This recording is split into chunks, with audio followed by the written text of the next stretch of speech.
नमस्कार शेतकरी मित्रांनो, आज शुक्रवार 16 जानेवारी 2026 मित्रांनो, दुपारच्या नंतर तुरीच्या दरात कोणते बदल पाहायला मिळाले? महाराष्ट्रात काय मिळतोय तुरीला बाजारभाव?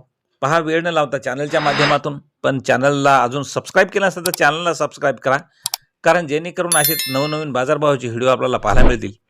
पहिली बाजार समिती आहे मित्रांनो, शेलू लाल तुरीला आवक आलेली आहे 18 क्विंटलची. कमीत कमी दर मिळाले आहे 6,400 रुपये, सर्वसाधारण दर 6,600 रुपये, तर जास्तीचा दर मिळाला 6,880 रुपये. पुढील बाजार समिती आहे तेल्हारा या ठिकाणी 350 क्विंटलची आवक आलेली आहे.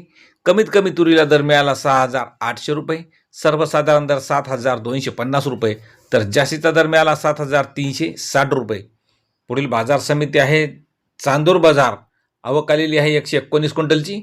कमीत कमी दर मिळाला 6,300 रुपये, सर्वसाधारण दर 6,950 रुपये, तर जास्तीचा दर मिळाला 7,200 रुपये. पुढील बाजार समिती आहे लोणार, आवक आलेली आहे 187 क्विंटलची. कमीत कमी लाल तुरीला दर मिळाला 6,400 रुपये, सर्वसाधारण दर 6,800 रुपये, तर जास्तीचा दर मिळाला 7,200 रुपये. पुढील बाजार समिती मेहकर, तुरीला आवक आलेली आहे 55 क्विंटलची. कमीत कमी दर मिळाला 6,200 रुपये, सर्वसाधारण दर 6,700 रुपये, तर जास्तीचा दर मिळाला 7,000 रुपये. पुढील बाजार समिती आहे धामणगाव, आवक आलेली आहे 70 क्विंटलची.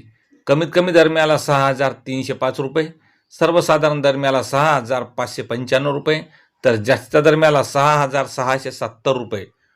पुढील बाजार समिती आहे नांदगाव, आवक आलेली आहे 136 क्विंटलची. कमीत कमी दर मिळाले आहे 1,550, सर्वसाधारण दर 6,350, तर जास्तीचा दर मिळाला 6,730 रुपये. पुढील बाजार समिती आहे दौंड केडगाव, आवक आलेली आहे 175 क्विंटलची. लाल तुरीला कमीत कमी दर मिळाले आहे 6,000 रुपये, सर्वसाधारण दर 6,600 रुपये, तर जास्तीचा दर मिळाला 7,000 रुपये.